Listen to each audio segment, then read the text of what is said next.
Once upon a time, there was a giraffe named Ginger. Ginger lived in Kenya, a country in Africa. Like all giraffes, Ginger had a long neck and long legs. Because she was so tall, she was able to eat food from the very tops of the trees in the savannah. The savannah in Africa is an area with lots of grass and some trees. Sometimes, a savannah is called grasslands. The other animals like zebras and antelopes could not reach where Ginger could reach. But Ginger always found food. She loved the leaves and the new buds of the trees. One day, Ginger was busy eating her favorite leaves along with some other giraffes. It was a bright sunny day and there was not a cloud in the sky.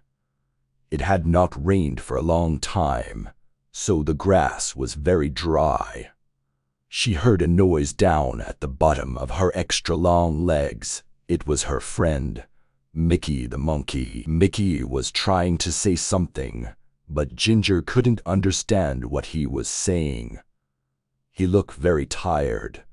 "What's wrong?" asked Ginger. Ginger was a very kind giraffe and wanted to help everyone. Just then Mickey fell over. Ginger was also a smart giraffe.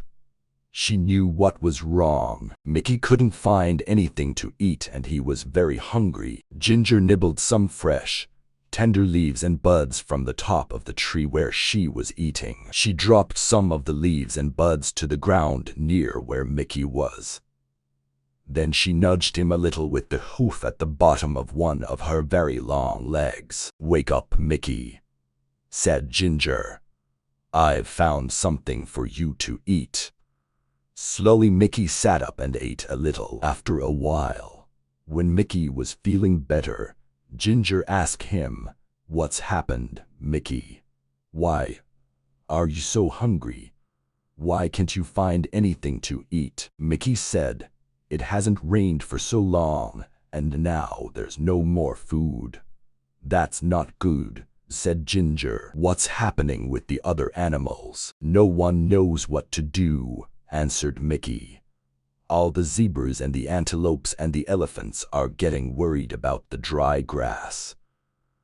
Some of them are thinking about leaving the savannah and trying to reach the jungle." "That's a long trip," said Ginger. "Are you going to go with them?" "I don't know," answered Mickey. "What do you think we should do?" Ginger thought for a while and then suddenly, she had a good idea. "We should go talk to Leo the lion. He is the smartest animal in the savannah." Mickey was too tired to walk, so Ginger invited him to ride on her back. "Hold on tight to my neck," said Ginger. "There's a lot to hold on to," joked Mickey. Ginger laughed. "You're right. I've got the longest neck in Africa." So they started their journey across to the other side of the savannah to look for Leo. Ginger and Mickey were in luck. Leo was sitting up on a rock and he was really easy to see as they walked through the grass. "Leo!" they both shouted. Leo had been napping and was a little grumpy when they woke him up, but he was polite and said, "Hello, Ginger and Mickey. Why did you walk the whole way across the savannah?" "Just to wake me up," but he was joking. He had a smile on his face. "Mickey says that there is no food left on the savannah because it's been so dry," said Ginger. "Do you have any ideas?" Leo thought for a while. He said, "There's nothing we can do about the rain. It will come soon, but we can't be sure when it will arrive. When the rain comes, all the plants will grow again and there will be lots of food for everybody." He thought a little longer. "The only thing I can think of is for everyone to move closer to the forest," he continued. "There will be more things to eat there. but I know it's a long trip and it will not be very easy.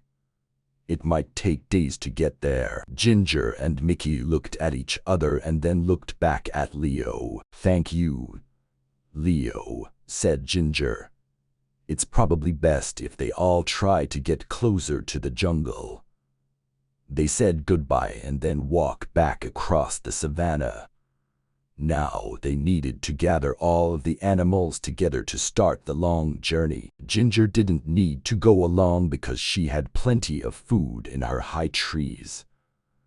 But she was a good friend and wanted to help as much as she could. They walked towards her favorite trees and guess what she and Mickey saw? All of the animals were already gathered there and waiting for Ginger and Mickey. "Why are you all here?" asked Ginger. "Eddie Eagle told us that you're taking us to the edge of the jungle," said one of the zebras. "How did he know?" asked Mickey. "He heard you talking with Leo," said one of the antelopes. "So you've all decided to try to walk together to the jungle?" asked Ginger. "Yes," they all answered.